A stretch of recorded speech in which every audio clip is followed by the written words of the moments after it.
Agora, só para vocês verem aqui, dá para ouvir o violão vai ser no microfone... É esse aqui, né? Aí eu passo para cá.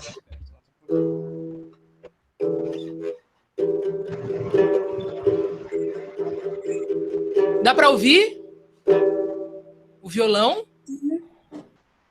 Então tá. Nego, obrigada. Tiago Mazeiro. Gente, música é um negócio muito doido. É uma preparação que é cabeça de peixe. Bom, eu quero agradecer a todas e a todas, né? E vamos lá começar esse processo, né? Gente, meu nome é Marcela Bonfim, né? Esse ano eu estou festejando, celebrando 10 anos de Rondônia, né? Onde essa terra, eu vim para fazer uma coisa e acabei fazendo tudo diferente, né? Inclusive tudo aquilo que eu não imaginava. Então, falar de uma Amazônia Negra é falar sobre um processo de reconhecimento, né? E um processo de reconhecimento que é muito particular, mas também é muito coletivo. Se trata de relações, se trata de encontros, se trata da importância da gente ouvir as histórias e a gente relacioná-la sempre ao nosso corpo, à nossa imagem. Eu cheguei em 2010 para procurar meu primeiro emprego como economista, né, aqui em Rondônia. Eu vim trabalhar numa financeira. Cheguei aqui, enfim, né, com todo aquele imaginário. O que tem na Amazônia, né? É bom a gente pensar, fazer essa viagem, né? Uma pessoa que está fora da Amazônia, como é que será que ela pensa a Amazônia? E foi exatamente isso que aconteceu comigo, né? Eu cheguei pensando em natureza selvagem, cheguei pensando em onça, tigre, índio, né? A palavra índio eu pensava, né? E quando eu cheguei aí, enfim, comecei a perceber outras realidades, né? Ao ser chamada de barbadiana, o que seria um barbadiano aqui, né? Alguém já viu falar sobre barbadiano? Aqui eu confesso que foi em 2010 que eu ouvi falar essa palavra pela primeira vez, né? Aí me perguntaram se eu era uma Shockney, se eu era uma Johnson, se eu era uma Maloney, e isso foi me trazendo a dúvida. Por isso que dizer para vocês que a dúvida é um caminho fundamental que a gente deve perseguir. Quando a dúvida surge na cabeça da gente, a gente precisa parar um pouquinho, né? Porque às vezes a gente fica no movimento e acaba alimentando a dúvida, mas sem sair do lugar. É estranho isso, né?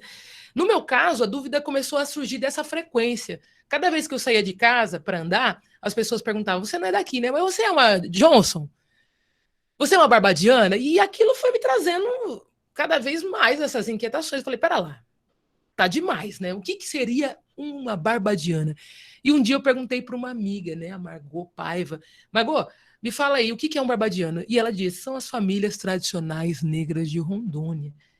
E dali, minha cabeça realmente foi para outro lugar, né?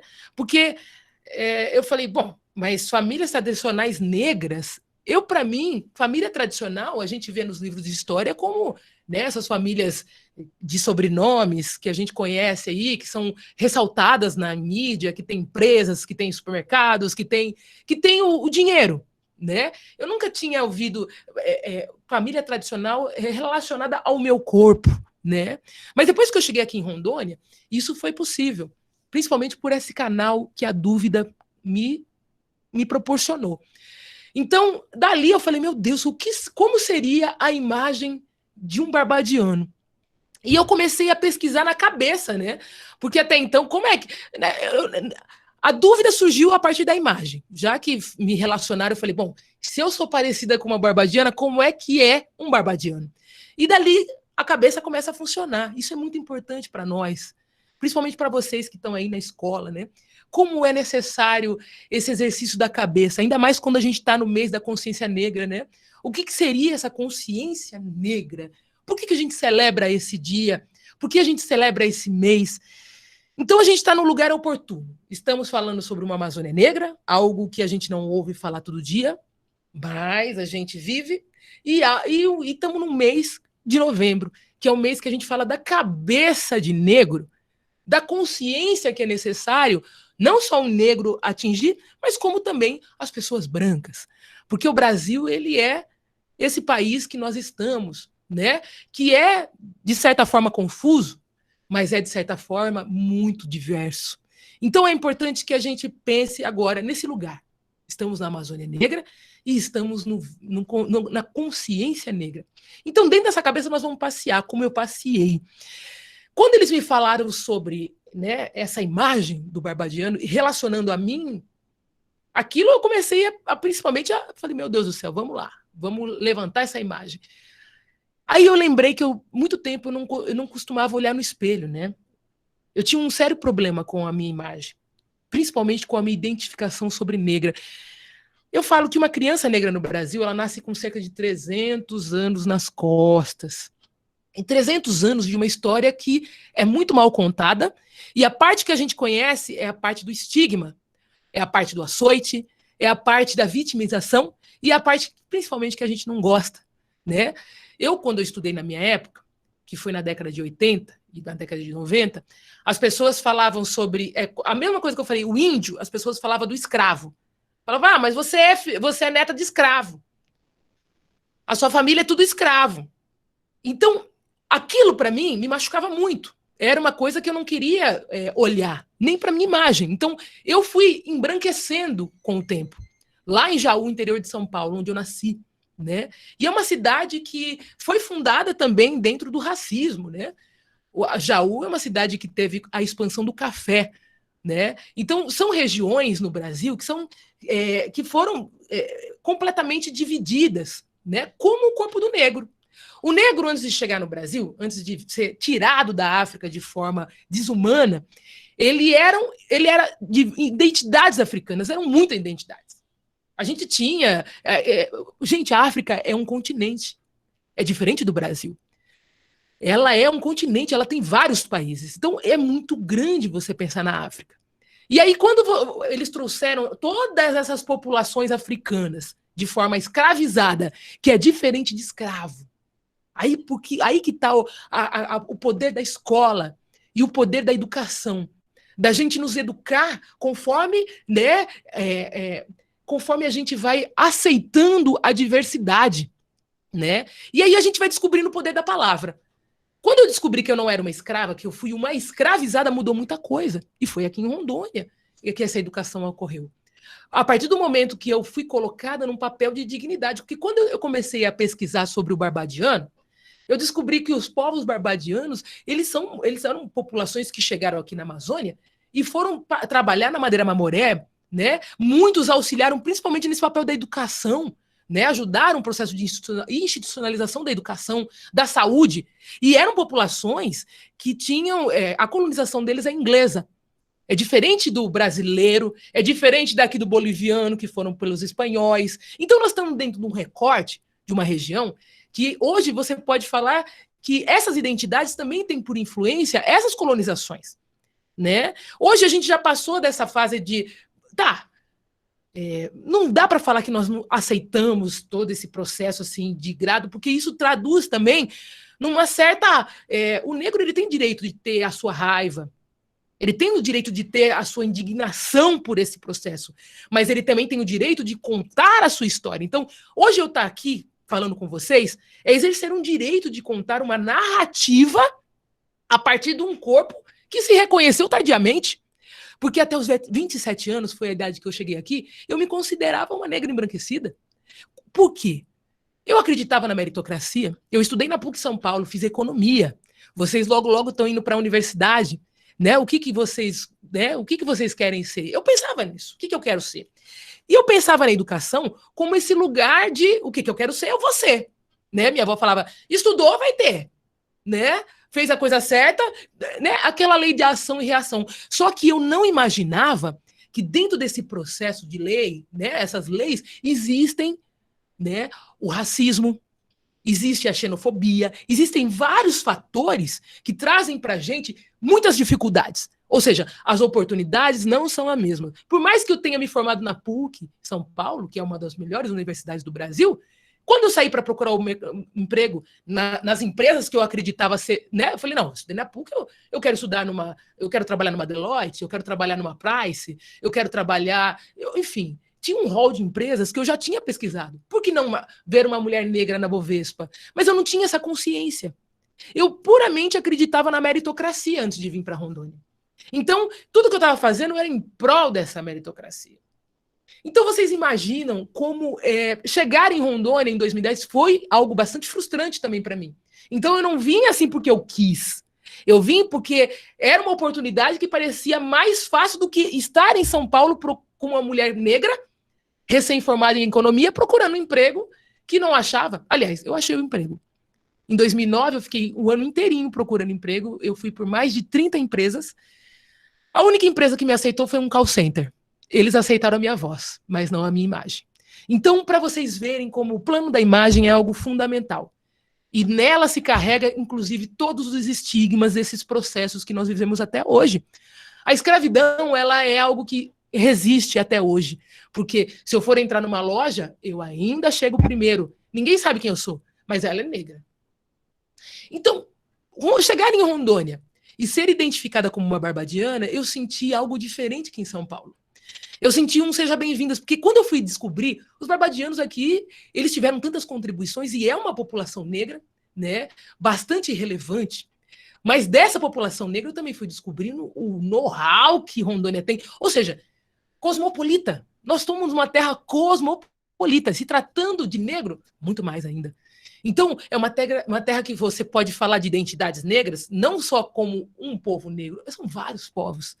É como o negro, essas identidades africanas chegaram aqui no Brasil como negras. Negro, uma coisa só, eram muitas. A gente não tem nem noção quantas identidades existiam, né? São povos. E hoje aqui em Rondônia, a gente pega o negro e abre de novo, trazendo o barbadiano, o maranhense, o paraense, o baiano, o paulistano, né? Traz enfim, o cearense, traz o carioca. Gente, então é muito fundamental a gente pensar nesse lugar como um lugar que é essencialmente indígena, porque aí que está. É importante a gente também lembrar que a América toda é indígena. Não é só a Amazônia. A Amazônia no Brasil, o processo de regionalização, né? Você chama a região norte, região sul, região sudeste, né? Esse é uma divisão política que é uma normativa que, querendo ou não, ela é também uma ficção. Foi inventado, foi criado. Mas antes disso, de chegar aqui os portugueses, de chegar os espanhóis aqui na Bolívia, no Peru, de chegar os ingleses ali no Caribe, o que era isso? Então, é importante a gente pensar esse lugar como algo também que a gente não conhece. Como eu levei esse susto quando eu cheguei em 2010. E falei, nossa, aqui tem negro? Essa foi a questão. E é a questão que me norteia até hoje, né? Porque se você pensar, a Amazônia lá fora, inclusive, é vendida como uma ideia, e uma ideia que traz para a gente só problemáticas, né? Porque a gente tem muitos problemas. Aqui a gente tem uma terra de infinitas paisagens incríveis, né? Principalmente essas paisagens, a gente admite essas populações, essas presenças, né? O barbadiano, o maranhense, o sulista, que não é só o branco, né? Porque quando eu cheguei aqui, só falava, não, aqui tem muito sulista, né? Então, eu só falava de um fluxo migratório. E quando eu fui andando pela cidade, eu fui vendo que não, aqui tem muita gente. E tem negro, sim. Tem negro, sim. Então, gente, é muito fundamental a gente pensar essas margens do Rio Madeira.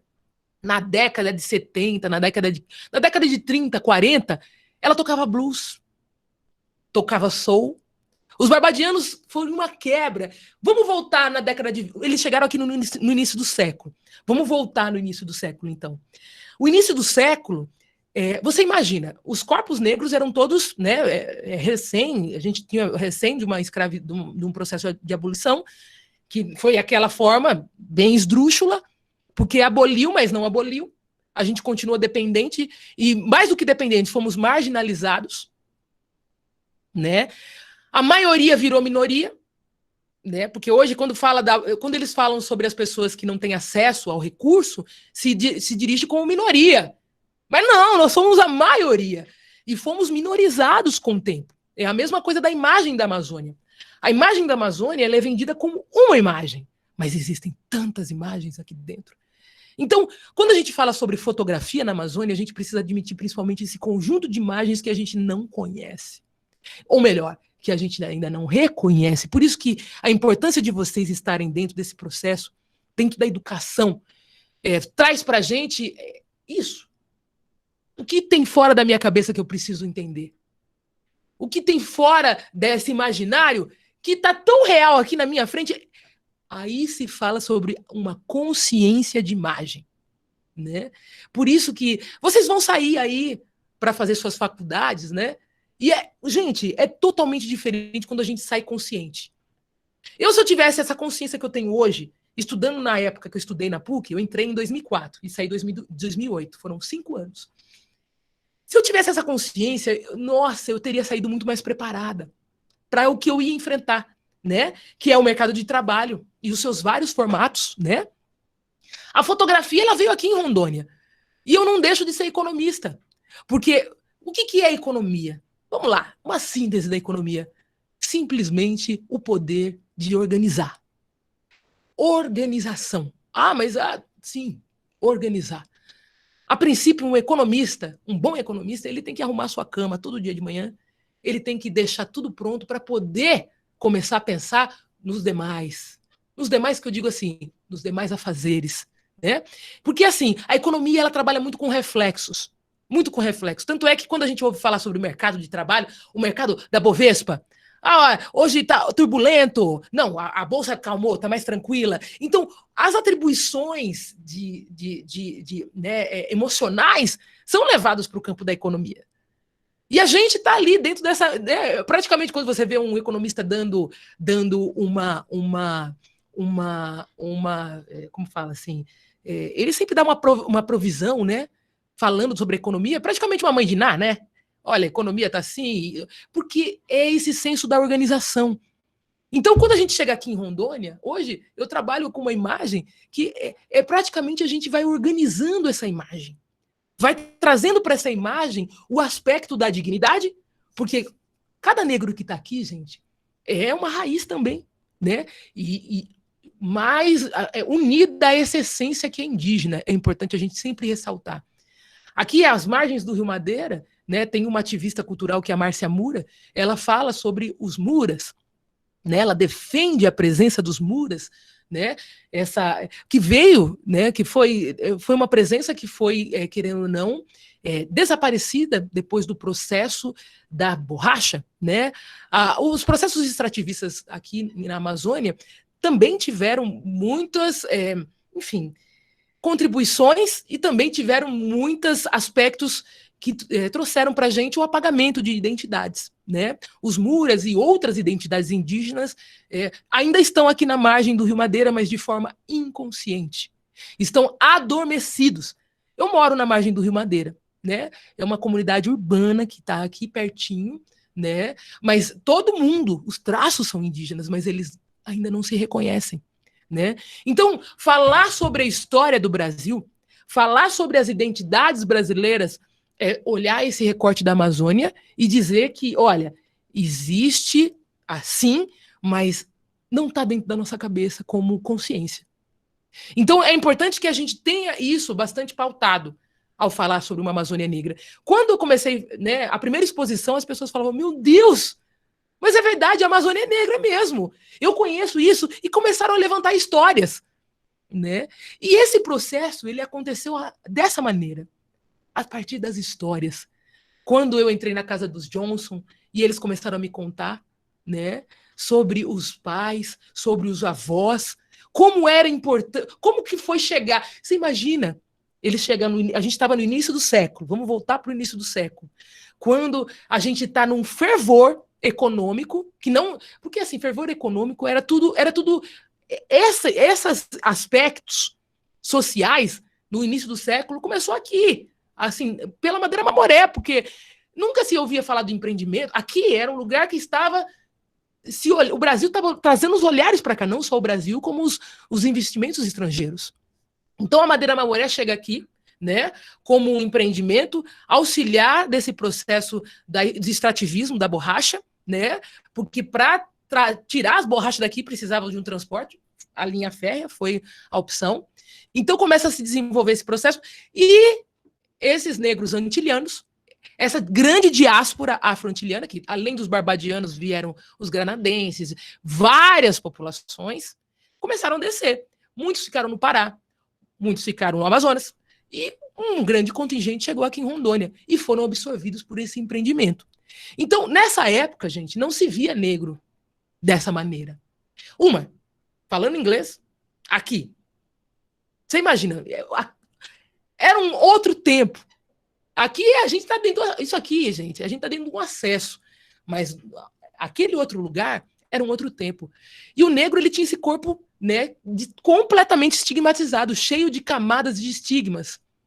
Ou seja, chega um negro, uma outra configuração, porque, aliás, né, quantas configurações de negros existem no Brasil? Muitas, porque são identidades que são ocultas hoje, né, por essa taxação racial, como negro como raça, né? Então, se omite, se invisibiliza as identidades. Mas chegando esses negros afro-antilianos, era uma diferença, inclusive com os negros aqui que estavam. Era completamente diferente, né? E era uma imagem de negro que se apresentava por si só, né? E com uma língua diferente. E com costumes diferentes, né? Aqui se falava do chá das 5, né? Se falavam de costumes que nunca se ouvia falar e de uma presença que nunca se nunca se tinha visto no Brasil, como um negro dentro de um empreendimento de poder como era a Madeira, né, Mamoré. Então, gente, isso significa uma quebra no imaginário dessas pessoas. Então, essa quebra foi muito séria, porque a população, pera lá, mas existia uma parte muito conservadora que, né, esses negros, eles se juntaram no Reduto, né, onde eles começaram a morar próximos, né, ali no bairro do Triângulo, mais para cima do Mocambo, ficava a localização do Barbadian Town. Olha como eles chamavam, Barbadian Town, a cidade dos barbadianos. Mas a parte conservadora da cidade devolvia para eles como o racismo, né? Como estigma, como esse fruto colonizador, como alto do bode. Chamavam de alto do bode, porque eles tinham, né? A maioria dos homens, eles eram muito esguios, né? Homens, né? Eles usavam a barba, então eles tinham uma forma de se comportar que era completamente diferente. Inclusive, inspiravam outros negros que estavam aqui, né? Que vinham de outros fluxos migratórios, né? Então, às vezes, você falava, a pessoa se identificava como barbadiano mesmo. Não, eu sou barbadiano. Até mesmo porque ali, dentro daquela diferença, trazia-se essa identidade que se apresentava por si só. Dentro de... Enfim, existia essas relações dentro desse período, né? Melhor que para falar sobre isso, Cleidenice Blackman, uma historiadora barbadiana, né, que ela fez um livro recente, que ela dignifica cada nome de família, ela faz um mapeamento, né, ela traz essas questões pormenorizadas, né.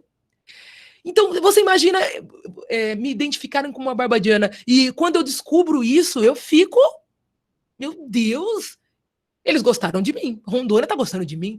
Então, daquela pessoa que chegou aqui frustrada, já se viu uma pessoa mais otimista, já se viu uma pessoa mais animada.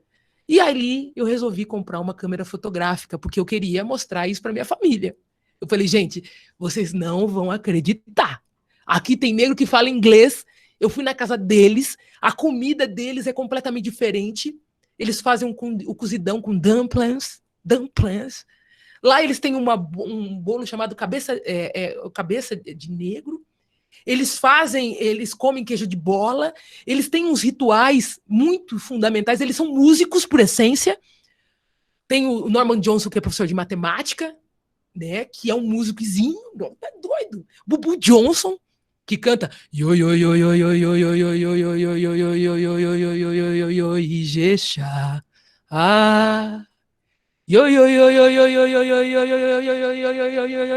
Ijexá.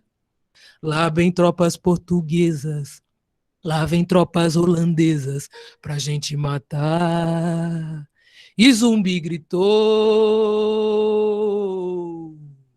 nós vamos matar. Gente, quando eu ouvi essa música foi escrita pelo Dadá. Dadá é um fluxo migratório. Depois de todo esse processo da década de 20, quando eles foram se situando na cidade, a família Johnson, com 17 filhos, estudou 16 fora, em escolas públicas pelo Brasil. Então você imagina o esforço dessas pessoas, desses pais, seu Norman, né? E Dona Elvira, se esforçar. Gente, eles chegaram até o limite para botar 16 filhos para estudar. Um no Rio de Janeiro, Mato Grosso, foi todo mundo estudar fora. E na década de 80 voltam esses jovens para cá, onde se encontram com outros negros já mais conscientizados sobre identidade, né? E principalmente Ana Maria, que chegava de São Paulo, trazendo o Grucom, que era um grupo que estudava a questão da identidade negra a partir do empoderamento de mulheres. Já se identificavam os quilombos, né? Pedras Negras, Santo Antônio, Vale do Guaporé já era conhecido, né? Então se começou a trabalhar com esses aspectos, né? Na década de 80, opa, tem negro sim. Tem negro sim. Então, esses processos foram levando, né? Essa década de 80, Dadá chega, falando, vamos lá. Bubu chega, vamos lá. Júnior, aí vem Carlinhos Maracanã, vem toda uma negritude. Ontem eu estava falando com a Rosa Negra, que é uma pessoa que é lá já de Cacoal, mas conheceu na década de 80 todo esse movimento, família Simão, tem, gente, Orlando, né? Vários negros começaram a se juntar nessa década de 80 e ali surge o Cabeça de Negro, o primeiro movimento cultural, né, que vem trabalhar sobre identidade. Porque não era só... A educação era um caminho, mas o movimento era exatamente esse impulso, esse pulso desse negro na década de 80. Então, vinha de muito longe, né? Olha, e vou falar, a presença do negro na Amazônia é muito anterior. Nós temos o Forte Príncipe da Beira. O Forte Príncipe da Beira é um lugar, é um símbolo vamos dizer, dessa oficialidade, porque a gente não sabe, mas a oficialidade está ali. Esses negros são deslocados de Vila Bela de Santíssima Trindade, lembrando que Rondônia é recente, eu falo que é uma mocinha, ela tem o nome de, né, Rondônia, mas eu vejo como uma mulher, né? E essa Rondônia era Mato Grosso, essa região, né, do Mato Grosso, que é o Vale do Guaporé. E daqui para cima, que nós estamos aqui em Porto Velho, para Manaus, vai para Amazonas. E esse pedaço de Mato Grosso foi deslocado muitos negros para o Vale do Guaporé para a construção, como finalidade é construir esse forte, porque nós estamos falando de fronteiras, né? Ali está a Bolívia, onde tinha os espanhóis, ali está também o Peru, onde tinha espanhóis, então era de estratégia da colônia construir uma fortaleza, para que essa fortaleza assegurasse esse território amazônico. Né? Então, você imagina, né? Então, gente, esse lugar, ele é muito negro também. Mas quando eu falo que ele é negro, eu assumo principalmente essa identidade, essa essência. Não podemos nem falar de identidade indígena, essência indígena. Olha, hoje falam muito sobre a história da Amazônia, mas a gente, vou falar, a maior parte a gente não conhece. Né? A gente vai conhecer quando a gente for conhecendo cada povo indígena, porque são muitos. Hoje a gente fala sobre 56 povos indígenas aqui na região, né? Mas são muito mais. E o Vale do Guaporé, Teresa de Benguela. Você já ouviu falar sobre Teresa de Benguela? Teresa de Benguela é essa imagem que a gente precisa trabalhar muito mais. Teresa de Benguela viveu nesse território. Ela é muito falada no Mato Grosso, ela é rememorada no Mato Grosso. Mas o Mato Grosso era aqui também, então ela é daqui. Né? Teresa de Benguela foi esse fluxo que veio escravizado, não vou falar de fluxo, esse movimento de escravização que teve aqui em Rondônia, né? E que se refugiou num reduto, pouco se sabe, mas o que sabemos é que ela liderou um quilombo, chamado Quilombo de Quariterê. Esse quilombo, ele não só tinha pessoas negras, mas como indígenas, e também nós estamos falando de uma fronteira. Então, o mundo estava ali. O mundo estava ali. E Teresa, a coisa mais essencial, aí fala, né? Como é que eu me senti economista? Como é que eu. Não foi saindo da PUC e recebendo aquele diploma, não. Quando eu fiquei sabendo da história de Teresa, que ela liderou esse quilombo por forma organizada, era parlamentos. A Teresa pensava em agricultura, a Teresa pensava em economia, ela pensava na defesa, ela pensava em tudo, na educação, ela pensava na identidade, ela pensava no futuro. Era uma futurista. Ali eu falei, meu Deus, Teresa. Teresa, ela me ensinou o que é ser uma economista. E hoje fazer isso na imagem é uma coisa que é diferente, mas é parte dessa região. Porque essa região tem tantas identidades, mas tantas imagens, que a gente precisa organizar para a gente fazer esse processo de pertencimento acontecer. Tem uma música, o TJ, gente, ele ia tocar comigo, ele vai tocar daqui a pouquinho, mas eu vou tocando algumas músicas que eu, né, aqui na voz, mas daqui a pouquinho eu vou usar os instrumentos também. Quando vi Teresa, tinha olhos estúpidos. De novo vi Teresa, meu negro virou mundo. Lá pras bandas do Guaporé, conheci a terceira Teresa. Lá pras bandas do Guaporé, Rainha Teresa. Ah, vem do Atlântico samba. Ah, o samba. Ah, o samba. Ah, o samba. Lembrando, gente, que não são apenas identidades, são costumes.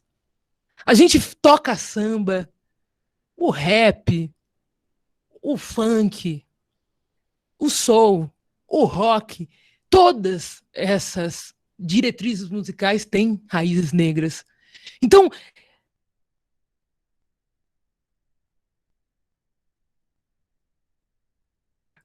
muitas, né? E a importância dos rios, porque eles chegaram todos aqui pelos rios. Eu vou tocar aqui uma música, né, que eu sempre costumo começar com ela, que é uma saudação ao Rio Madeira. Eu vim pelo ar, foi a primeira vez que eu andei de avião, quando eu cheguei aqui em Rondônia, né? Quando a minha amiga falou para mim, olha, Marcela, meu pai tem uma financeira, você não quer trabalhar lá? Aí ela falou assim, você tem uma passagem de ida e uma de volta, se você não quiser. É isso que nós podemos te oferecer. Aí eu falei assim, bom, mas que passagem é essa? Ela falou, de avião. Eu falei, opa, então eu quero ir, porque eu nunca andei de avião, né? Mas hoje eu ando muito de barco, porque esse é o transporte da Amazônia. É importante a gente falar sobre a importância desse transporte, né? E o que o Rio Madeira traz para a gente, também o que ele leva.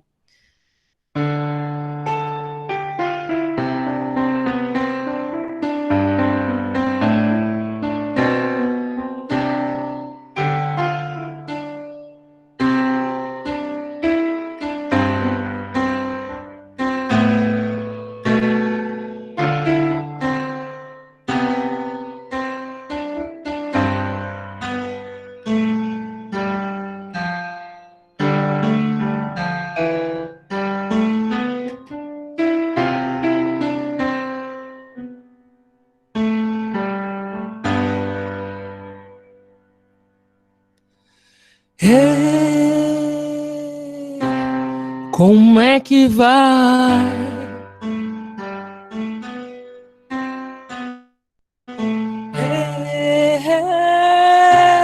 Como é que vai?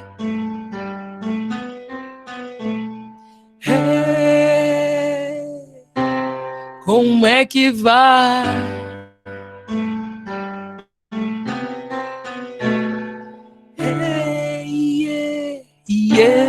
Como é que vai?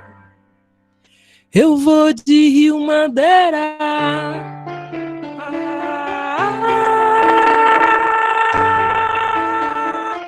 Eu vou de Rio Madeira.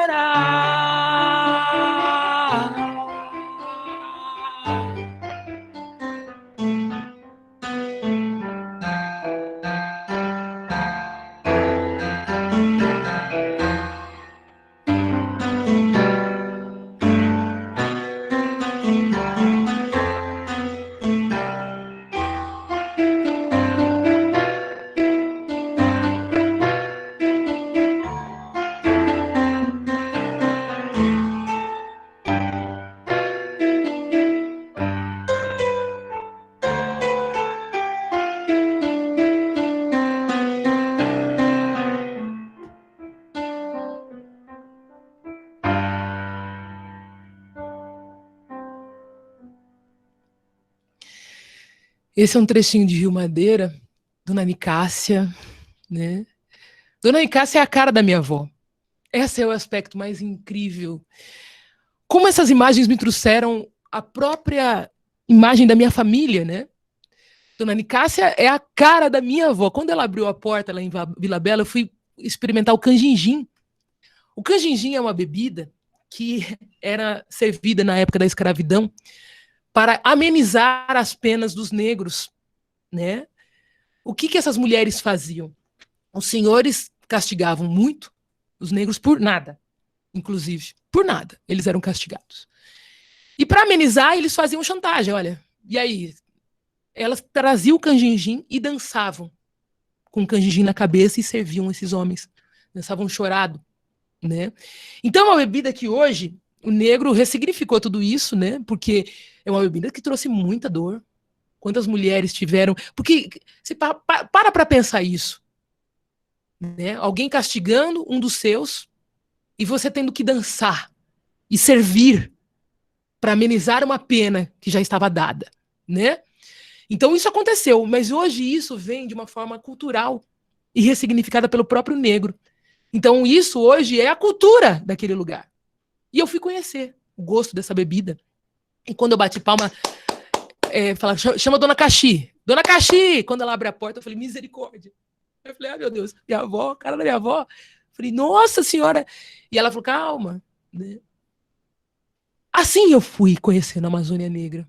Eu fui reconhecendo esses caminhos que abriram para mim a curiosidade de saber quem eu sou. Todo mundo fala, né? Marcela Bonfim. Ué, Marcela Bonfim é que vocês conhecem. Marcela Bonfim é que eu digo para vocês, mas eu não conheço mesmo quem é essa figura. Eu estou falando das potências. Vocês que estão aí na escola, quais são as potências de vocês? Tudo isso está muito relacionado a quem somos. Isso é tudo uma questão interna. A gente fica buscando muito fora, né? A gente fica buscando coisas, ver se a gente gosta. Não, gente. Sabe? Às vezes o exercício é de entrar para dentro mesmo, para ver o que exatamente eu posso fazer. Eu não sabia que eu podia tocar piano. Eu não sabia que eu podia tocar violão. Eu não sabia que eu podia fazer fotografia. Eu não sabia que eu podia compor. Eu não sabia que eu podia pensar a minha identidade. A gente é colocado hoje, o que eu quero dizer é que muito do que a gente vai ser, principalmente, muito do que a gente vai escolher, principalmente, está relacionado com o que a gente concebe hoje, com a nossa consciência. Por isso, quando eu falo, voltando na PUC, que se eu tivesse essa consciência na PUC, eu teria decidido outras questões. Mas, enfim, não dá tempo, não é um arrependimento, mas é uma forma de dizer para vocês a necessidade da gente buscar essa identidade dentro da gente, reconhecer. E são muitas identidades. Quais são as nossas bandeiras? Quais são as nossas lutas, né? Um outro aspecto que eu acho fundamental hoje é falar sobre esse ser rondoniano, né? Todo mundo aqui, né? Como é que uma coisa é o rondoniense, aquele que nasceu aqui. Mas é uma coisa assim mais ou menos, porque às vezes você nasceu aqui, mas seu pai nasceu no Maranhão, nasceu lá na Bahia, nasceu lá em Pernambuco. Então é importante a gente resgatar essas origens, né? Mas é importante também a gente se sentir pertencente a essa terra, porque ela traz muito pra gente do que a gente é. E tá todo dia na imagem. A gente, sem perceber, a gente tá ali olhando aquilo que a gente se espelha também. Então é importante a gente perceber. Não é o outro, não, gente. A gente está muito acostumado a falar sobre o outro, né? Mas a gente precisava olhar mais para esse outro, esse famigerado, como a gente. É trabalhar a empatia. Porque, assim, esses processos de escravidão espalhou muito de nós. Então, às vezes, eu posso estar falando com um parente meu aí e eu não sei. Eu não sei quem é meu parente. Por isso que o indígena, eles se chamam de parente. Ô, parente, parente, parente. Porque eles também não sabem. Né? A mistura, né? Enfim, essa bagunça, o caos. O Brasil, vamos lá. Se fala muito do descobrimento do Brasil. Então, são formas de contar a história que trazem também distorções. Na perspectiva do indígena, ele vai falar o quê? A invasão do Brasil. Mas não é. Aí a perspectiva do português, o descobrimento do Brasil, não. Eu fico com a perspectiva do indígena. Porque nós que estávamos lá na África, eu digo nós, é a minha bisavó, minha tataravó, ninguém falou, eu vou para o Brasil. Não, estava todo mundo lá. Né? Isso foi uma estratégia de poder. O capitalismo surge daí. Surge dessa violência. Por isso que é importante a gente saber, primeiro, sobre como é que as coisas se formaram. Né? E a gente só fica consumindo sem pensar. É bom a gente pensar. E principalmente... Oi, querida. Eu não sei quando está o tempo. Olha, Não. Assim, eu só queria fazer uma fala que você estava falando, você fez economia, né? Eu também comecei economia, mas depois vim para matemática, quando voltei para Rondônia. Sobre a questão da escravidão. E eu comecei a estudar, a ler a respeito, quando eu li também o livro O Origem da Riqueza das Nações, né, que é o livro da economia que a gente tem que ler, então muita coisa mudou na minha cabeça quando eu li esse livro.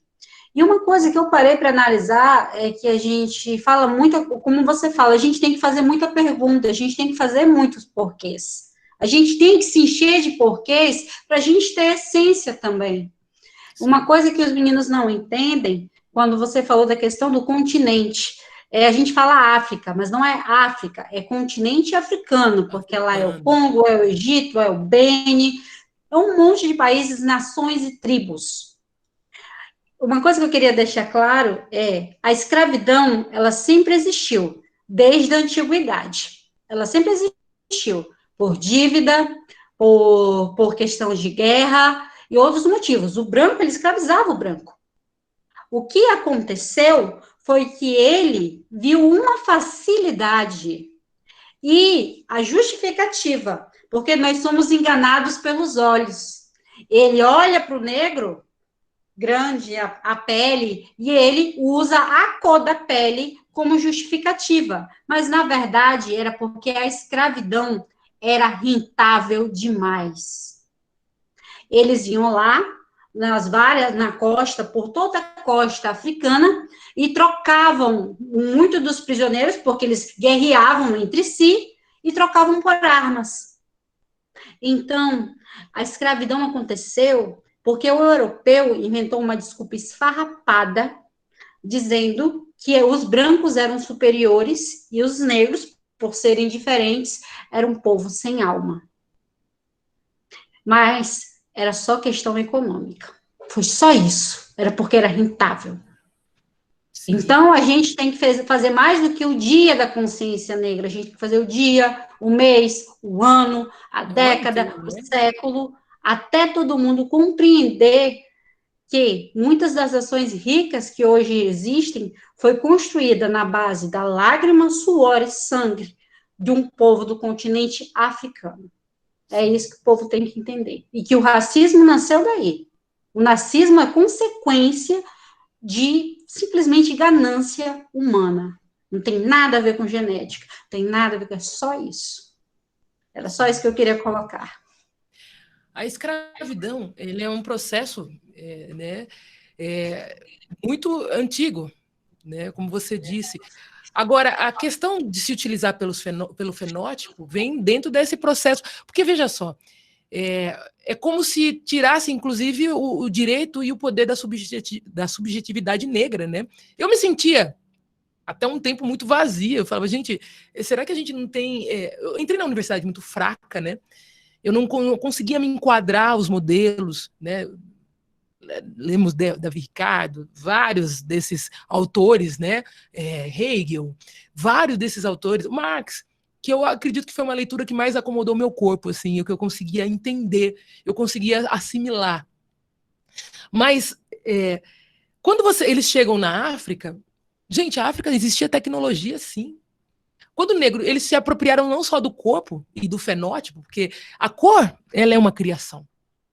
A própria questão da cor é uma criação, né? Antes da cor existiam humanidades, existiam identidades. Então, quando eles se utilizam desse aspecto do fenótipo, eles trazem dentro dessa...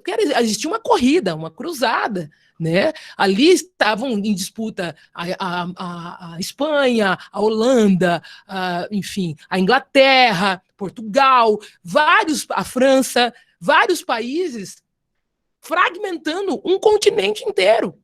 Ou seja, é a mesma coisa que alguém chegar dentro da sua casa e falar assim, ó, chegar 3 pessoas e falar, ó, agora é o seguinte, acabou. Sai fora, você vai ficar preso aqui nesse quartinho. Fica aqui, você fica preso nesse quartinho. Da sala da cozinha é meu, da cozinha, a garagem é seu, e divide sua casa. Foi isso que aconteceu, né? E, mas eu fiz esse lindo, meu. Como que faz essa técnica? E ainda faz você ensinar. Porque até quando você vai analisar essas construções do Forte Príncipe da Beira, como é que aquilo foi feito pedra sobre pedra. Eles trabalharam com peso, eles trabalharam com a gravidade, eles trabalharam com aspectos tecnológicos. E vamos falar, gente, me desculpa, isso foi feito pelo negro. Então a tecnologia também foi extraída, apropriada e desapropriada desse negro. Né? E quando Teresa de Benguela foi essa quebra, quando ela começou a botar para cima. Aí virou alvo, foi dizimada, né? Mas a África não foi só uma questão... Gente, é praticamente uma expropriação total dessa humanidade, porque se esvaziou o negro, a ponto dele mesmo chegar e falar, nossa, eu não sei nada. Então, quando a gente pega e encontra uma Amazônia negra e se encontra com essas figuras, né, esses personagens que são pessoas reais, que são frutos inclusive dessa ancestralidade, porque está latente ainda, a gente começa a perceber as nossas potências. Por isso que eu digo que tudo funciona como um reflexo. A gente é o que a gente come, sabe? Preciso consciência, né? A gente é o que a gente fotografa. Não deixa de ser nunca. Então, quando eu comecei a enxergar esses negros, eu falei, poxa, eu fui fotografar. Eu queria mostrar para minha família a dignidade que eu via naquela imagem do Barbadiano. Depois eu fui pintada como uma barbadiana, que foi para mim o auge. Falei, meu Deus, agora não tem jeito, né? E quando eu fui descobrindo o poder que tem o Maranhão, né? O que é aquele lugar, como aquele lugar é fabuloso, o Pará. Tudo isso se traduz na nossa riqueza. O que isso é riqueza? Hoje, trabalhar a identidade negra na Amazônia significa também, ou ressignifica, todos esses conceitos. Os mesmos conceitos de propriedade é outro. Não é isso, a propriedade, a terra é minha, não. Propriedade é você poder contar uma história a partir de si mesmo. Riqueza é você admitir toda essa diversidade que existe nessa região. E trazer a visibilidade essencial. Porque hoje, olha, Tocapiana, eu falo, gente do céu, quantas coisas existem dentro desse corpo que a gente não conhece? Né? Então é importante hoje, gente, a gente pensar a África como um continente mesmo. O continente africano, como o continente americano. Vamos dizer, o continente africano, ele é de fato, é uma diversidade muito grande, tá ali, a gente fala, né, o árabe, a gente vê outra imagem, né, o árabe é negro, o negro é árabe, né, por que a gente não consegue admitir quantos estigmas existem dentro de uma pele só? Então eu estando aqui, eu vou tirando uma por dia, vamos lá, tá, e é uma descoberta diária do que nós podemos fazer, do que nós podemos ser, né? Marcela Bonfim, né? Eu me chamo Marcela Fernandes da Silva Bonfim. Quando eu era pequena, eu gostava de ser chamada de Marcela Fernandes, porque eu achava que Fernandes, eu conheci outros Fernandes que eram brancos, e eu valorizava muito isso. Porque a gente nasce com 300 anos de história. A gente nasce falando, olha, escravo. Na escola eles falavam, ela era escrava. Ficavam falando, me apontando. Eu sofria pra caramba na década de... Uma criança na década de 80 tá na escola, pesado. Na década de 70, pesado. 60, pesado. Gente, nós estamos falando de um processo histórico pesado. Pesado. Muito pesado.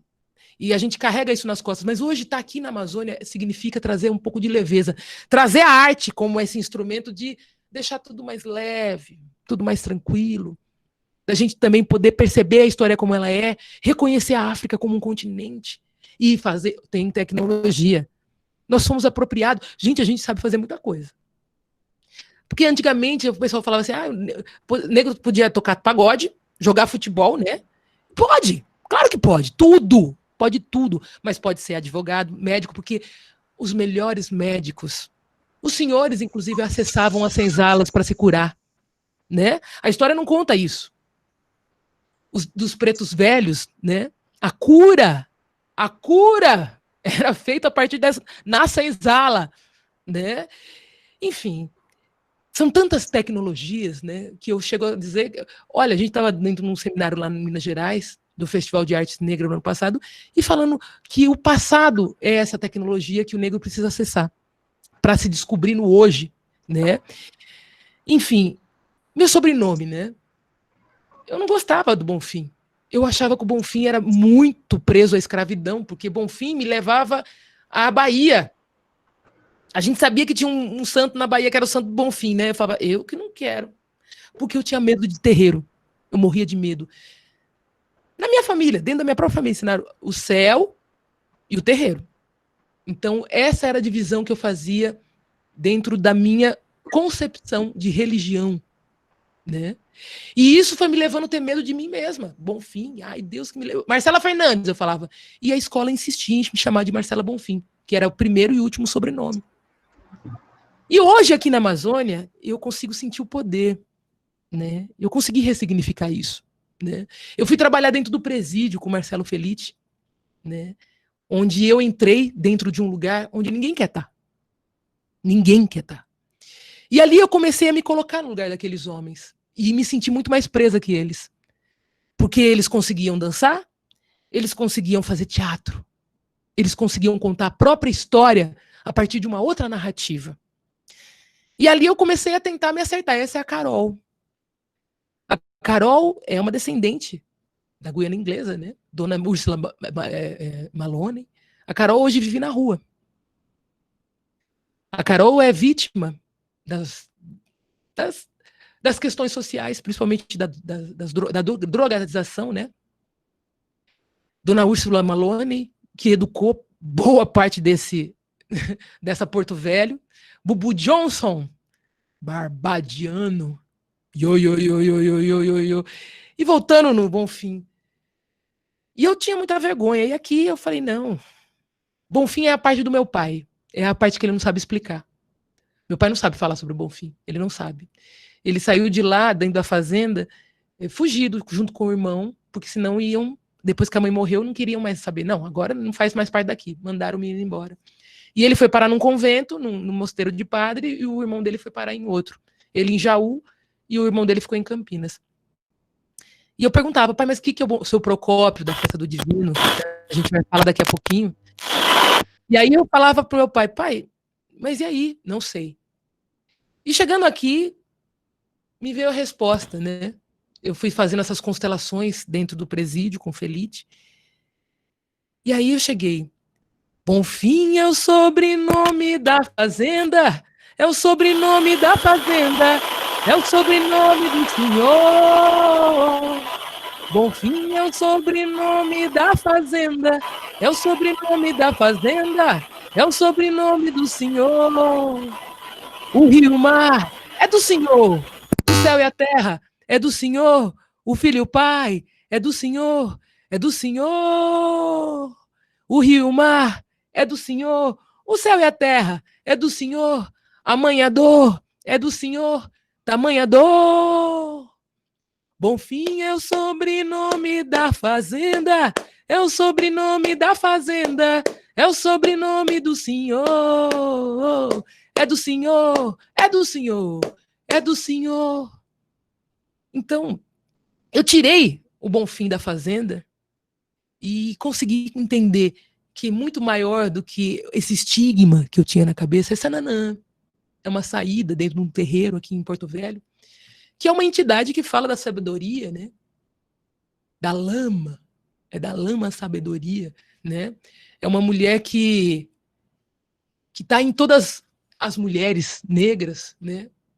Porque você imagina, gente, o que era uma pessoa negra escravizada 300 anos atrás acordar dentro de uma senzala? Qual que era a expectativa de vida dela? Nenhuma. Nem o próximo segundo. Ela abriu os olhos, era açoite, trabalho. Gente, a gente está falando de um processo onde eles pegaram pessoas e transformaram em máquinas. Eles davam comida, não era para alimentar, era para a pessoa não morrer. Eles não queriam saber da saúde dessa pessoa. Eles queriam saber o seguinte: amanhã você vai trabalhar. Vai trabalhar e chicote, chicote, açoite, açoite, né? E dali hoje a gente come a feijoada, né? Toma uma cervejinha, vê a mãe e o pai feliz, bota o sonzão e nem imagina de onde vem isso, né? A gente nem imagina que muito do que a gente come hoje é fruto da imaginação dessas pessoas, porque quando eles jogavam o alimento para o negro, era assim, os miúdos que eles não queriam, né? Se abatia o animal, e tudo que eles... o filé ficava dentro da casa grande, né? Tudo que era bom ficava dentro da casa grande. Aí, tudo que era resto ia para a senzala. A feijoada é essa composição desses restos, né? Vi para Rondônia, em 2010, eu tinha na minha cabeça como um resto. Era o que tinha me sobrado. Inclusive das minhas expectativas. Daquela meritocracia que eu passei 5 anos pensando na meritocracia. Eu falei, quando eu me formar, e não foi nada aquilo que aconteceu. Aqui a gente tem o Martina e o Axios, que é... A gente também tem que falar sobre, hoje, esses fluxos migratórios que estão chegando aqui, né? O Haiti, que já está por aqui já há um tempo. A Venezuela, que está chegando. Então, ou seja, é um lugar que rememora todo o tempo essa cabeça de o que eu vou fazer, o que eu vou comer. A minha mãe conta que a minha bisavó, a mãe do meu avô, falava que assim, hoje nós vamos comer, porque a gente se alimentava, naquela época, eles se alimentavam assim, comia hoje, não sabia o que ia comer amanhã.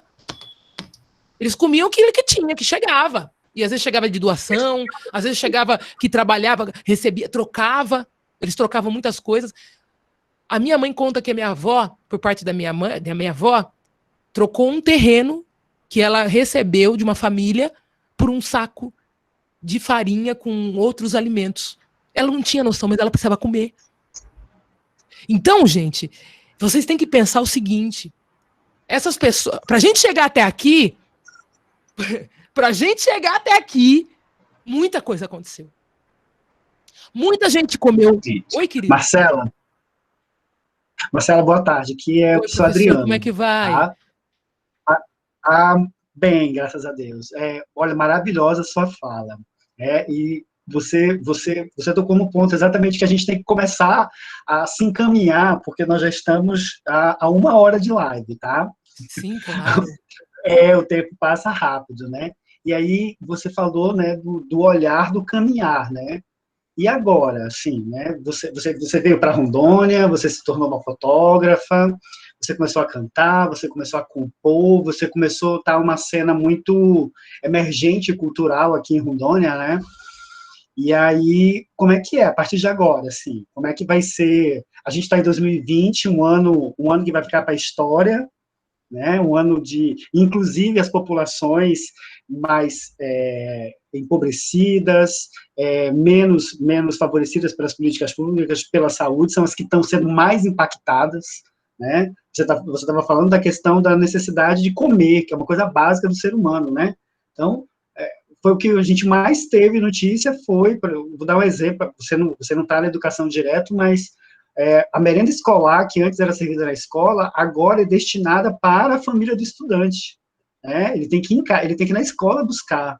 Então, assim, isso está sendo de uma ajuda muito grande para muitas famílias, né? Esse alimento que era comprado, que era a merenda, ainda mais na nossa escola, que é uma escola integral, que servia almoço. Então, a comida era mais reforçada. E adolescente, você conhece, né? Adolescente, eles batem colocado dos pratos, né?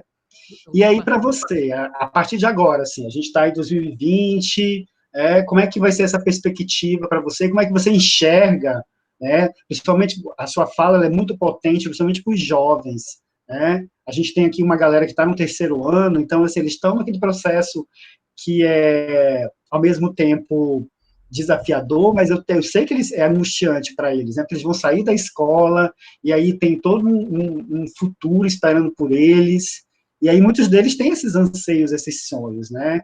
Como é que você... eu até fiz uma pergunta ali, por exemplo, você é de fora, assim como eu também sou de fora, mas hoje eu já me sinto de dentro.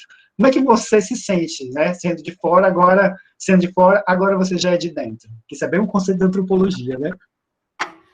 Eu vou tocar, então. Essa resposta vai ser tocada. Vai ficar melhor ainda.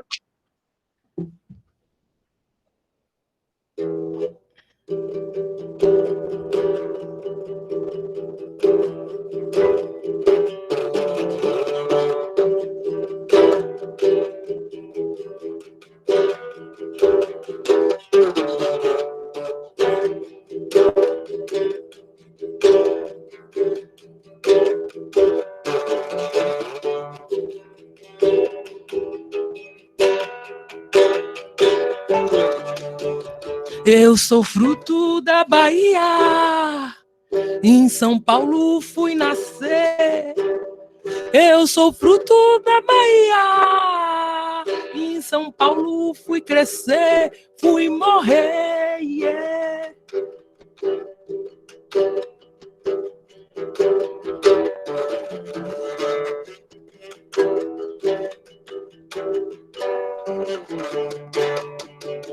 Hoje sou rondoniana, vim da beira renascer. Hoje sou rondoniana, vim da beira renascer, yeah. Desde Zezinho Maranhão, eu fui da beira renascer. Desde Zezinho Maranhão, eu fui da beira renascer. Rondoniana, rondoniana.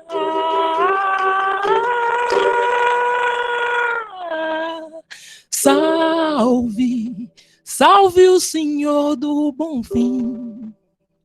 Salve a encantaria, o Maranhão toma conta daqui.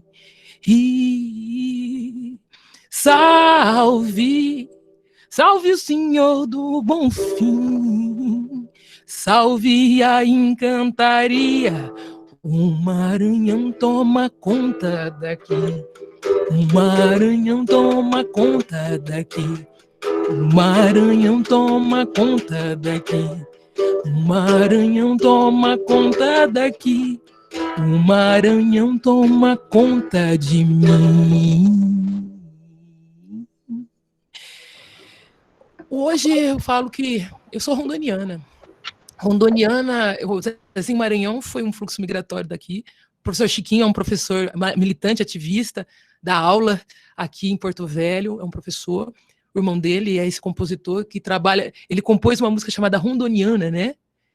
Que fala sobre as mulheres que não nasceram aqui. E a primeira vez que eu escutei essa música, eu falei, opa, eu tenho um lugar. Então é importante a gente ter essa identidade. Hoje eu falo, eu tô aqui. Eu tô criando raízes aqui, aprendendo a viver em comunidade, nessa comunidade da beira, de Madeira, né? Trabalhando nesses aspectos que são muito anteriores, né? Reaprendendo. Eu acho que é importante a gente reaprender. E qual é a situação que eu digo para hoje, para nós? Com tanta diversidade, é muito fundamental que a gente se volte para trás também. Conversar com nossos pais, conversar com nossos avós, quem tem avós, quem tem bisavô, perguntar como é que era, porque eu acho que o hoje depende muito da energia que a gente tem. E se a gente depender da energia do hoje, a gente vai ficar desanimado. Vai ficar desanimado, porque hoje a gente vê um banco central aí, as vias de uma independência que pode afetar a economia do Brasil. A gente vê o SUS super aí sendo desmontado. A gente vê a educação, as dificuldades, né? E a gente vê ainda que as crianças se alimentam na escola. E que nesse momento a escola está podendo fazer o que pode. Mas assim, é chegar para o meu avô e falar, eita, e como que era no seu tempo? Ele vai falar das dificuldades também, mas ele também vai falar sobre as superações. Eu acho que o hoje ele tá muito condicionado ao que a gente era antes, sabe? A gente é esse voo dos nossos pais, a gente é esse voo dos nossos avós, a gente é muito esse voo dos antepassados. É importante que a gente tenha essa consciência. E é importante que a gente pense no hoje, mas assim, se apoiando aqui atrás, nas costas. Porque isso é o impulso. Porque quando a gente vai para frente, a gente vai com tudo. E hoje eu me sinto esse ser aqui de rondoniana, né? Eu me sinto potente, estando num lugar onde existe muita cultura. Muita cultura. O que a gente está fazendo agora nesse momento é organizar. Quando a gente faz uma live dessa, quando a gente vai contar essa história, a gente precisa organizar na cabeça, né? Tudo. Então, isso é a forma da gente... Todo mundo vai sair daqui hoje, assim, essa conversa trouxe para mim outros aspectos. Outras necessidades de me organizar em outras relações. E cada um sai com isso. Então, o diálogo é essencial, né? Então, hoje, ele depende muito desse diálogo. Eu estou imaginando aqui... Olá? Olá, como é que vai, Oi, professora? Marcela, sou Elaine Chiulo, sou professora de língua portuguesa da Escola Brasília. Seja muito bem-vinda. Boa tarde, professora. Boa tarde, Marcela. Estava aqui olhando a sua fala e anotando as perguntas que vieram pelo chat, né? O professor Adriano começou aqui com a pergunta sobre como é ser de fora, né? Eu fiquei imaginando a ainda não preta Marcela descendo do avião no aeroporto, sendo abraçada pelo nosso mormaço aqui, bem falado pelo Eliseu e descrito pelo Eliseu Braga, né? E você se descobriu negra aqui, né? Você veio se descobrir negra aqui. Eu acho que é a quebra, né? O clique veio aqui, né? Porque a gente sabe que a gente é negro desde quando a gente nasce, a gente é apontado, né? Mas eu falo que a descoberta é uma ressignificação, principalmente. Eu trabalho com esses reconceitos, eu falo, né? Descoberta que eu digo é quando você traz um outro campo para a sua própria autoanálise, que é o reconhecimento, é a dignificação, né? E a questão, eu ouvi falar sobre coisa de ser de fora, né, gente? Vamos lá. Gente, quem que é de dentro? Essa é a grande pergunta. Quem é de dentro? É a população indígena, né, gente? Quem que é de dentro, quem é de fora? Então, eu acho que a gente podia trocar isso pela visão do estrangeiro, né? A visão do estrangeiro é aquele que é muito imaginário. Tem gente que nasceu aqui, mas tem a cabeça que é de fora. Tudo que é de bom é de fora. Enfim, é outra questão do valor. Por isso que eu falo que a ressignificação vem dentro de um aspecto de você trazer outros significados, inclusive para as palavras. A senhora que é professora de português, a gente está acostumado a uma normativa que a gente taxa ela e ela não sai dali. Ah, você é de fora. Pera lá. Quem que é de dentro? Quem que é de dentro? Então é importante a gente pensar o de fora e o de dentro, não só dentro dessa perspectiva. A gente está vivendo dentro de um tempo, mas o tempo já começou há tanto tempo atrás, né? Então é preciso que a gente pense esses reconceitos, né? Essa visão do estrangeiro é aquela que simplesmente pauta, sempre trazendo uma lacuna, é sempre se colocando em relação ao outro. Isso é ser estrangeiro, né? E é importante a gente... Temos uma pergunta aqui que veio do Vinícius Neves, que, pegando o gancho do se sentir estrangeiro, né? Ele colocou aqui que os portugueses, né? Você estava falando sobre a visão do europeu com a escravização do povo de pele preta e dos indígenas, né? De quem não era europeu era escravizado, né? Ele até trouxe a questão do ser de fora aí. O Vinícius Neves perguntou, né? Se os portugueses ainda... Qual seu posicionamento, qual a sua fala ainda sobre os portugueses ou europeus de maneira geral, né, que ainda se acham superiores aos brasileiros de maneira geral, né? Porque essa estigma da colonização já veio, não reflete apenas na população que foi escravizada, e sim para todos os habitantes do continente, né? Do continente. Isso é uma coisa que a gente aprende desde pequeno na escola, né? Os livros, as referências todas vêm de fora, né? A gente aprende a literatura, começando da literatura, né? O Camões, a gente vai... E depois, no finalzinho, a gente vai no contemporâneo, como se a gente pega essa linha temporal, que ela é muito estratégica, né? Primeiro a gente recebe esse arcabouço de conceitos estrangeiros, de referências estrangeiras, para depois saber de nós. Então, assim, é muito complexo isso. Porque, assim, gente, o que nós temos aqui é tão grandioso, porque hoje a gente tem aqui, principalmente dentro da Amazônia, esses encontros, essas novas identidades, né, o afro-indígena, e quanto conhecimento não existe dentro da... Porque, assim, a educação, ela foi também bastante condicionada a esse conceito europeu, né? Como se aquilo fosse tudo. E aí, hoje você entra numa aldeia, o indígena, ele tá aprendendo português, também achando que o português é melhor do que a língua dele, né? Às vezes, não, gente, pera lá. O Brasil, ele tem as línguas aqui já existem há muito tempo. E às vezes até o termo analfabeto, eu detesto esse termo, eu acho isso esdrúxulo. Porque a gente não... Quem disse que eu sou obrigada a aprender o português? Claro, eu tô dentro dessa sociedade, isso se chama acesso, porque o padrão é esse. Mas, gente, não é porque eu não sei, às vezes... A minha avó não sabia escrever, mas ela sabia se comunicar. Mas isso vai diminuir minha avó? Ela sabia muitas coisas. A minha avó sabia muita... A culinária, a alquimia, era com ela. A alquimia, a minha avó era praticamente uma economista. Ela levantou uma família com a continha que ela sabia. Entendeu? Do pouco se fez muito. Então, assim, a gente tem que parar, tirar isso um pouco da cabeça. Sabe? Tudo que vem de fora... Cuidado, gente. Tudo que vem de fora paralisa a nossa mente e faz com que a gente perca o melhor, que é o que está aqui pertinho. Né? As pessoas falam, nossa, como que você descobriu? Não descobri nada. É diferente. Ninguém descobre nada. O português não descobriu o Brasil. Ele não descobriu. O espanhol não descobriu nada. O inglês não descobriu. É toda uma questão da gente trazer para esses conceitos outros significados. Agora, eles invadiram. Invadiram, estamos aqui. Hoje somos uma outra população. Somos aí uma nação brasileira. Mas a gente precisa agora descobrir essas veias, é que nem rio. A gente precisa caminhar dentro dessas veias, se reconhecer. É o sentir-se aqui, não é, Marcela? Porque esse mesmo pensamento do ser de fora e o ser daqui é o que os colonizadores também que vieram do sul, que vieram do sudeste, também trouxeram esse mesmo pensamento, que chegaram aqui com o pensamento colonizador, não é? Do sentir-se superior. Sim. Pegando esse gancho da sua fala aí, eu hoje estudando para falar com você, eu lembrei de um livro que eu tenho da professora Avacir Gomes, da Unirla de Rolim de Moura, que ela fez um trabalho maravilhoso chamado Cacaios e Sonhos, Histórias dos Narradores do Vale do Guaporé. E dentro desse livro tem vários depoimentos de pessoas que vieram, né? Você sabe o significado de cacaio?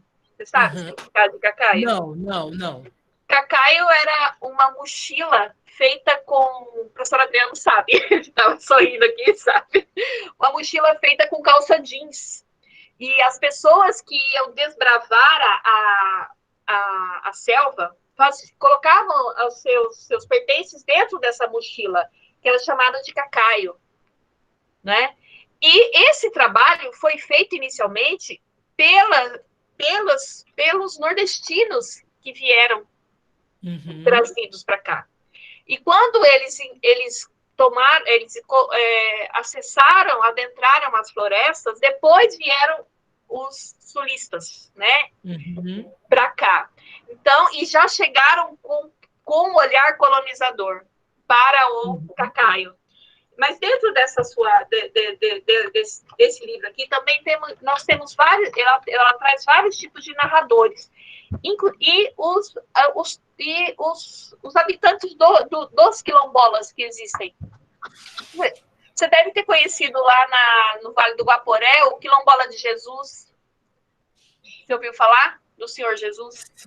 Sim, ele tem um depoimento aqui que fala muito sobre a visão do negro que habita a floresta. Mas não o negro. Você tem uma visão do negro que veio para o urbano, né? E ele lá no Quilombo foi o negro que veio pela floresta, pelo rio. Eles vieram lá escravizados nos anos 50. Ele veio como para trabalhar, veio de uma fazenda e veio para trabalhar como praticamente trabalho escravo de um outro seringal. Então, são narrativas assim. A Amazônia, ela é negra, ela é toda negra. Tanto por todas as vias de acesso. Ela vem, né? Então, nós temos...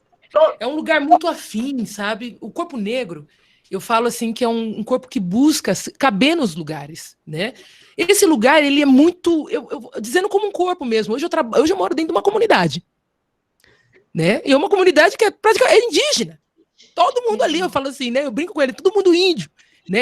É muito legal a gente se comunicar de um lado para o outro do rio. É muito. Sabe, de você ter macaco todo dia, é cobra, é tudo. É um processo que você diz assim: eu caibo aqui. É muito similar. É uma coisa que não dá para explicar. Mas é uma coisa que a gente se sente bem. Sabe que é você levantar e se sentir bem todo dia? É diferente de São Paulo, que você levantava com preocupação, aluguel, meu Deus do céu. O tempo é fundamental, pensar no tempo num lugar como esse. Rondônia ainda você consegue pensar. Gente, desculpa quase no tempo, né? O tempo. Não, eu quero, meu amor, é porque nós já estamos estourando mesmo tempo. Eu acho que a gente nunca chegou numa live e tem assunto amanhã. Elaine, meu amor, você vai terminar as perguntas? Tem mais uma pergunta. Tem mais uma pergunta. Tá. Vou fazer rapidinha daqui. Beleza, rápido. A Elaine, peraí, meu amor. A Elaine vai fazer mais uma pergunta. Aí eu vou pedir, meu amor, que você solte a sua voz aí, faça a música. Terminar depois com a música, né? Terminar com a música, mande umas 2 músicas aí, porque essa live aqui, se deixar, a gente chega até só mais uma pergunta, Marcela, para encerrar aqui. Vai, Elaine. Como você vê aqui, a pergunta veio do professor Alisson, para você comentar a diversidade da religião aqui, das comunidades que você está retratando, e a sua relação com a religião afro-brasileira. E aqui encerramos.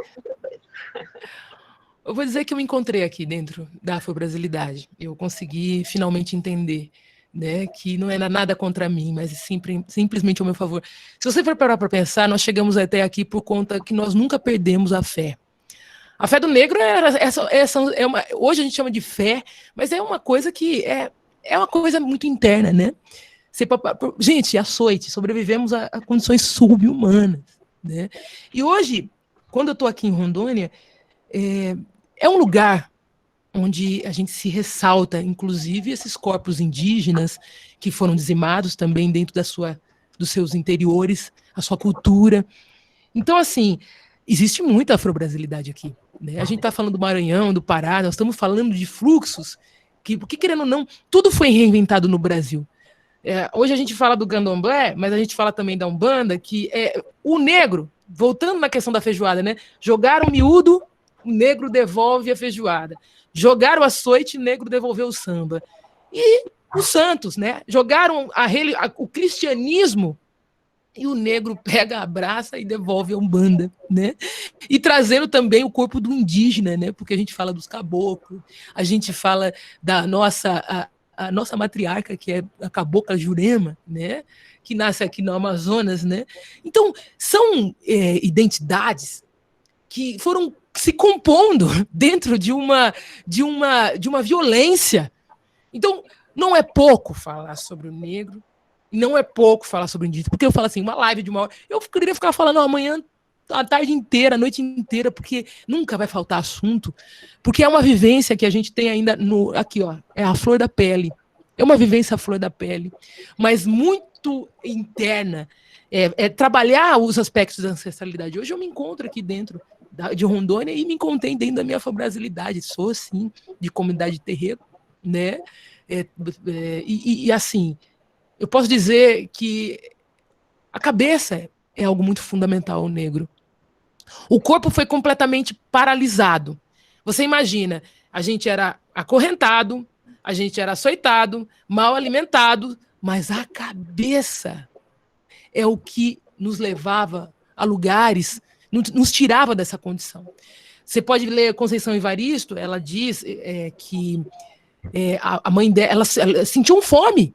E a mãe falava, agora fazia com que eles, pela memória, se encontrassem em verdadeiros banquetes. Então, a cabeça do negro, por isso que eu falo que o mês de novembro, a gente tem que celebrar o ano inteiro, mas é um mês para parar e pensar que hoje a gente vive essas dificuldades, mas a gente chegou até aqui com dificuldades muito piores, em condições subhumanas, que hoje a gente vê aí, ó, eu venho encontrando Sônia Maria, que passou aí na tela, e a gente vai encontrando esses pedacinhos e vamos colando. E desses pedacinhos a gente vê uma grande identidade, uma identidade que a gente precisa dignificar diariamente. Por isso que eu falo que a composição é algo muito orgânico. Eu não me sinto fotógrafa, eu não me sinto música, eu me sinto uma compositora do meu próprio destino. Porque ao estar todo dia pensando sobre isso, porque pensar a minha imagem é algo muito estrutural, é algo que faz bem para mim, é algo que me coloca, que me faz... quando eu entro num ambiente, eu penso principalmente sobre... Opa, pera lá, como é que está esse corpo dentro desse ambiente? É a mesma coisa aqui em Rondônia, por isso que eu não me sinto de fora. Eu não me sinto mais nem um pedacinho de fora. Vou dizer para você. Eu me sinto completamente dentro. Né? É quando a gente cabe num lugar. E a gente sabe quando a gente cabe num lugar. A gente consegue transferir isso. Né? Então, é a mesma coisa dentro da afro-brasilidade. Eu experimentei várias religiões. Eu fui do budismo, fui na evangélica. E assim, gente, cada um tem que caber onde pode caber. Eu não estou fazendo apologia. Não. Cada um fique na sua igreja evangélica, na sua igreja católica. Minha mãe é católica. A minha família tem uma diversidade, tem evangélico, tem católico, tem tudo que você pode imaginar. E todos nós... Qual é a diferença? A diferença exatamente está nisso, no respeito. Né? Quando a gente se encontra, a nossa religiosidade tem que ser, ela tem que ser tão forte a ponto de nos unir. Sabe? Porque quando a gente conversar sobre ela, a gente traz nosso conhecimento. O que você aprendeu? Porque a gente testa a religião quando a gente sai do lugar da oração. Quando a gente sai da igreja, quando a gente sai do terreiro, quando a gente sai do centro, aí que a gente vai ver que a religião está valendo ou não. Por isso que a gente tem que falar com muito respeito. Hoje, nossa, respeito demais. Respeito, gosto de Jesus, gosto de Jeová, gosto de Buda, gosto de todos eles. Eu acho que todos eles têm um papel fundamental na vida das pessoas, desde que a gente cresça. E o crescimento, ele é esse negócio de dentro, né? É aquilo que traz para a gente a vontade de soltar aquilo que a gente está aprendendo, mas de forma que a gente consiga ajudar o outro, né? E é isso, né? A afro-brasilidade, para mim, veio como uma disciplina. Uma disciplina. Porque tá vivendo aqui, existe uma disciplina. A gente precisa ter fé. Imagina, a gente tá aqui em Rondônia, né? Como é que quer ser artista aqui em Rondônia? É muito difícil, né? Ser em São Paulo também é difícil ser artista em São Paulo. Mas tá longe do centro, né? A gente tá longe do centro da atenção, né? É difícil a gente conseguir destaque. Mas a gente tá aqui com a fé, exercitando a fé. E exercitando o quê? A realidade. Então, isso traz a força. É muito bem, Marcela, muito, muito bem colocado. Agora a gente já está com 10 minutos, mulher. Vamos lá. Vamos lá. Eu quero ouvir sua voz. Eu quero aquele vídeo lá que você me mandou. Você me mandou lindo. Vamos lá para a gente poder encerrar, minha linda. Vamos lá, gente. Gente, agradecer aí a oportunidade e dizer que uma das questões quando a gente tem uma oportunidade de falar, eu falo mesmo. Eu acho importante, eu acho que isso é um compromisso que eu fiz desde quando eu comecei a pensar, falei, meu Deus, olha olha onde eu tô andando. Quando eu comecei a descobrir o poder desse lugar. Ali eu travei comigo um compromisso. Então você vai levar isso de forma, mas assim, dentro de um aspecto que você possa Então é assim que eu posso contar sobre essa Amazônia negra e sobre esse corpo negro em constante descoberta.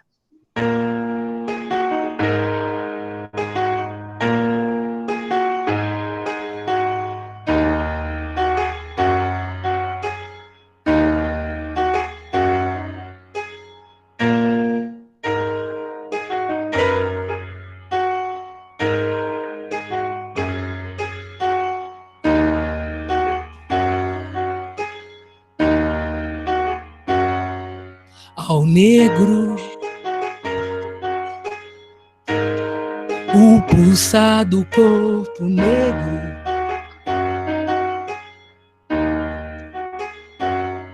ao negro, o colorido mar azul,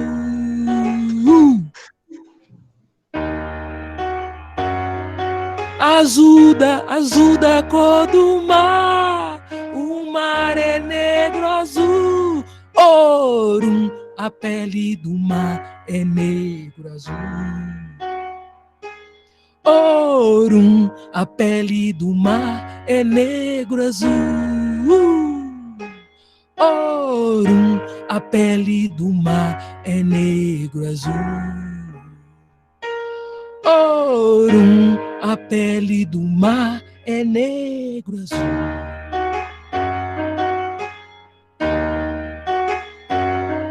Ao negro, o pulsar do corpo negro,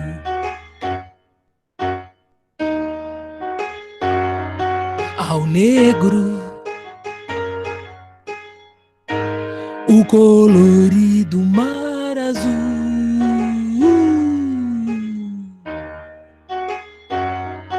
azul a cor do mar, o mar é negro azul, ouro, a pele do mar é negro azul. E é isso. A pele do mar é negro azul. Muitos de nós ficamos no mar. E hoje, quando eu tô meio assim, né? Quando eu tô para baixo, eu sempre penso no pulso do mar, né? Quantos de nós ficamos no caminho, mas dando força àqueles que chegaram e até aqui estamos. Axé, Arrepiei. Muito grande Canta hoje. mais uma, Marcela. Canta mais uma, por favor. Pode cantar? Pode. Olha. Mais uma, por favor. Eu, se fosse por mim, ficava direto, mas...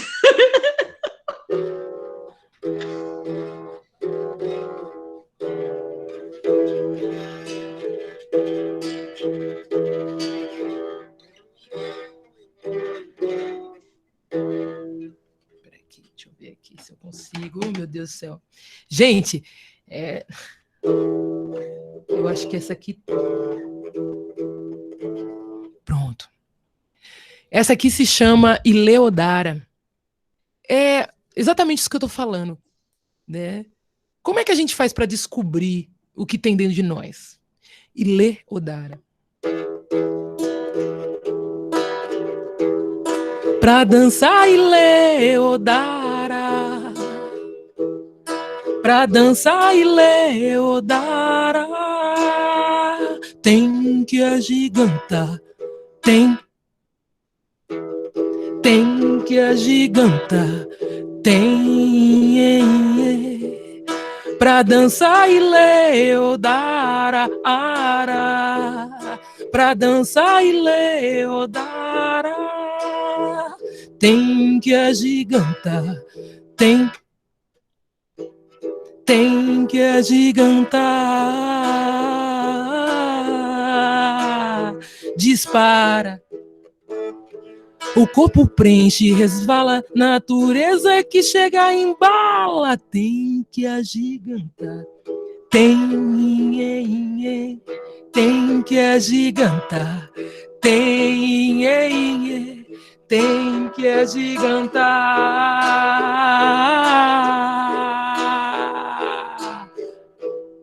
Pra dançar Ileodara,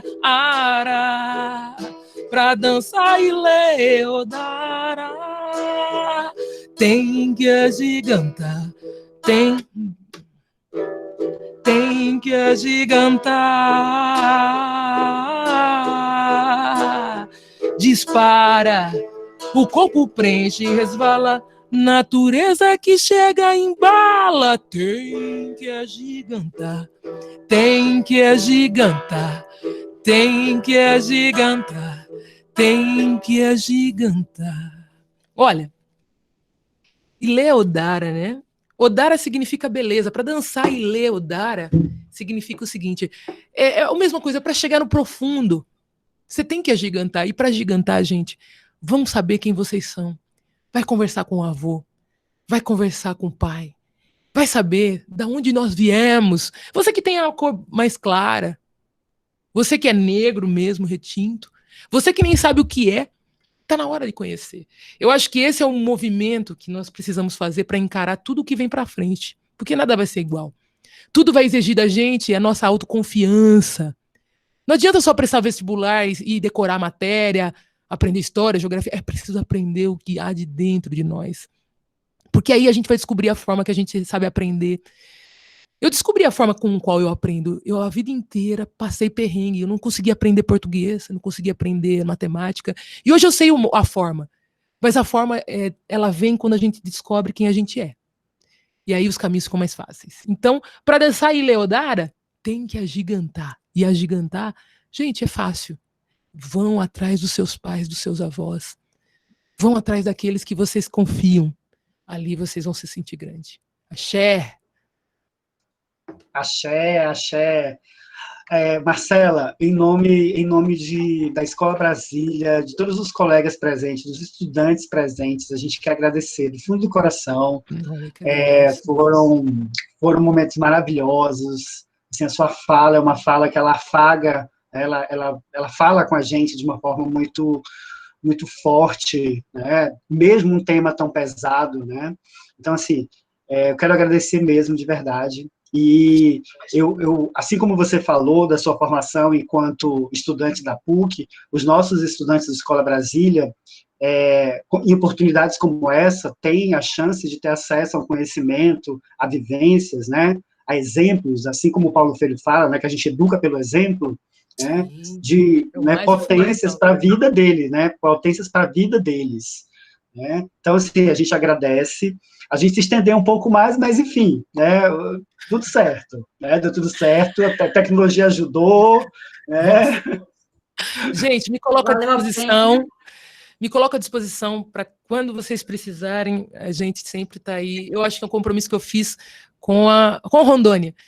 Toda hora que me chamar, e não adianta, me chamou na rua, em qualquer lugar. Né? Me chamou, é uma missão. Eu li aqui os comentários dos alunos. Menino que aguentou com 1% de bateria. Eu acho que esse público mesmo hoje aqui foi assim, os meninos ficaram ali realmente, os comentários deles arrepiados. Faço das palavras do Adriano as minhas palavras. Professor Ares, infelizmente, caiu a bateria dele. Ele queria falar para você que quando você falou da religião, da questão da religiosidade, ele ficou vidrado, ele ficou com raiva porque eu te interrompi. Eu falei, meu amor, eu tenho que fazer isso. Eu quero aqui te agradecer. Se algum colega quiser falar, fale, agradeça, para a gente poder encerrar. Marcela, prazer, meu amor. Estamos à disposição. Foi uma aula de história, foi uma aula de negritude, foi uma lição de vida, né? Que bom que possamos compartilhar com nossos estudantes tudo isso. Muito obrigada, Marcela. Você é uma pessoa admirável. Axé. E, meninada, é o seguinte, gente. Vocês vão ver que o diploma, ele só vai valer mesmo quando vocês derem valor ao que vocês são. O diploma nunca pode ser maior do que vocês. E se vocês tiverem isso em mente, vocês vão ver que tudo vai ficar mais fácil. Porque quando a gente bota a fé numa coisa, num papel, que às vezes, olha, a minha frustração veio disso. Eu botava tanta fé naquele diploma e quando eu vi que não era nada, né, mas eu tive a oportunidade de vir para cá, né, e me mostrou o verdadeiro valor. Para um diploma valer, a gente precisa valer muito mais, muito antes. Então, se eu puder contribuir com alguma coisa, é dizer, vamos aprender quem somos. Então, tá muito aqui, ó, para ficar leve o fardo. Vamos apoiar nos nossos pais, nos nossos avós, as histórias. né? Histórias, tem a história e histórias. Eu nunca sei do que eu estou falando, mas o valor das histórias, aquilo que a tua avó conta, que ela passou, né? Às vezes é triste, às vezes é divertido. É isso que você precisa se apegar, porque você vai ver quando você tiver um filho, e quando você estiver dentro da universidade, quanto valor isso tem. Tem muito valor. Porque a universidade ela vai trabalhar, inclusive, com esses valores. A universidade não é nada sem o que a comunidade oferece. E a comunidade somos nós. Então, axé. Gente, olha, se vocês puderem depois me passar o link. Que dia foi esse? Que dia foi hoje? Eu também que quero dia guardar. Foi esse? Enfim. Foi esse? Tá no meu coração também. Cada Gente, experiência. Eu vou ter que ser a última a sair. Rapidinho. Eu vou ter que ser a última a sair, tá? Eu vou ficar aqui adulando a Marcela, por quê? Porque a internet do Alisson caiu. E a gente sabe que quando cai, fica com o segundo que entrou, né? Então, eu vou ficar aqui porque eu quero pegar essa gravação da Marcela, porque foi muito emocionante. Os meninos aqui, meu celular aqui, os meninos toda hora dizendo, professora, foi maravilhoso, essa mulher é maravilhosa, como é que tem uma mulher dessa aqui, a gente não conhecia? Aí eu falei, mas foi por isso que eu quis trazer para vocês, foi por isso que nós quisemos trazer para vocês terem enxergar Rondônia, como tem artistas maravilhosos. Tem aqui muitos. A gente não tem conhecido. E muitos, não são poucos, não. Foi como eu falei para o Farias, até uma vez, quando eu vi que você abraçando ele como amigo, aí eu falei, ei, tu conhece a Marcela? Aí ele, ela é minha amiga. Aí como se fosse algo comum, sabe? Eu falei, bicho, tu conhece a Marcela, cara? O Farias é uma referência muito grande para nós. É uma referência muito grande para nós. Aí depois eu falei... Aí eu falei para ele bem assim, eu falei, Farias... Aí ele falou, mas ele falou, amor, mas a Marcela é uma artista tal, não sei o quê, da mesma vibe que a minha. Aí eu digo, meu amor, você é a mesma coisa que ela, você também é grande. Você é tão grande quanto a Marcela, só que você tem que acreditar. Você também tem que começar a acreditar. Acreditar em você, acreditar nos seus sonhos. É como você falou, um certificado não é nada. A gente tem que se amar, né? Se ver. Aí sim o seu certificado ele vai fazer algum sentido na sua vida. Sem isso, não tem. Entendeu, pessoal? Eu dou essa live, assim, gratidão, não tem o que falar da sensação que eu tô, assim, sentindo agora. É gratidão, gratidão, gratidão. Chama-se êxtase. Eu tô, porque hoje só foi coisa boa. Eu tive a live da Marcela, o projeto que eu me matei a madrugada todinha para o meu marido ser reconhecido como mestre artesão do estado de Rondônia, deu certo. A minha aluna aqui da periferia, que eu ajudei a escrever uma redação, foi selecionada. Então, novembro é meu mês, dia 26 é meu dia. Mas eu estou ganhando muitos presentes agora, eu estou muito feliz, vocês não têm noção. Marcela, muito obrigada. Um beijão a todos. Obrigada, Sam. Obrigada, Elaine. Obrigada, Adriano. Obrigada a todos os colegas que contribuíram hoje, viram minha aflição e estavam aqui comigo. Até a Conceição, que está dodói, estava lá da cama, deitadinha só de olho no chat. E o Alisson também, que sempre está comigo ali, fecha junto, fechamento 10/10. Marcela, eu vou na sua casa, eu vou entregar um presente para você, porque amei a sua contribuição. Amei de montão, pessoal. Tá? Acho que a Marcela caiu, mas... Caiu! Você vai lá na casa dela, leve o nosso abraço para ela. Pode, eu vou dar um colar que eu pedi para fazer para ela.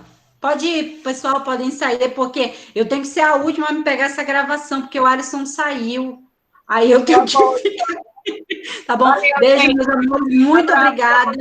Tchau, tchau. Muito obrigada mesmo. Beijão para vocês. Tchau. Tchau. Eu tenho que ser a última.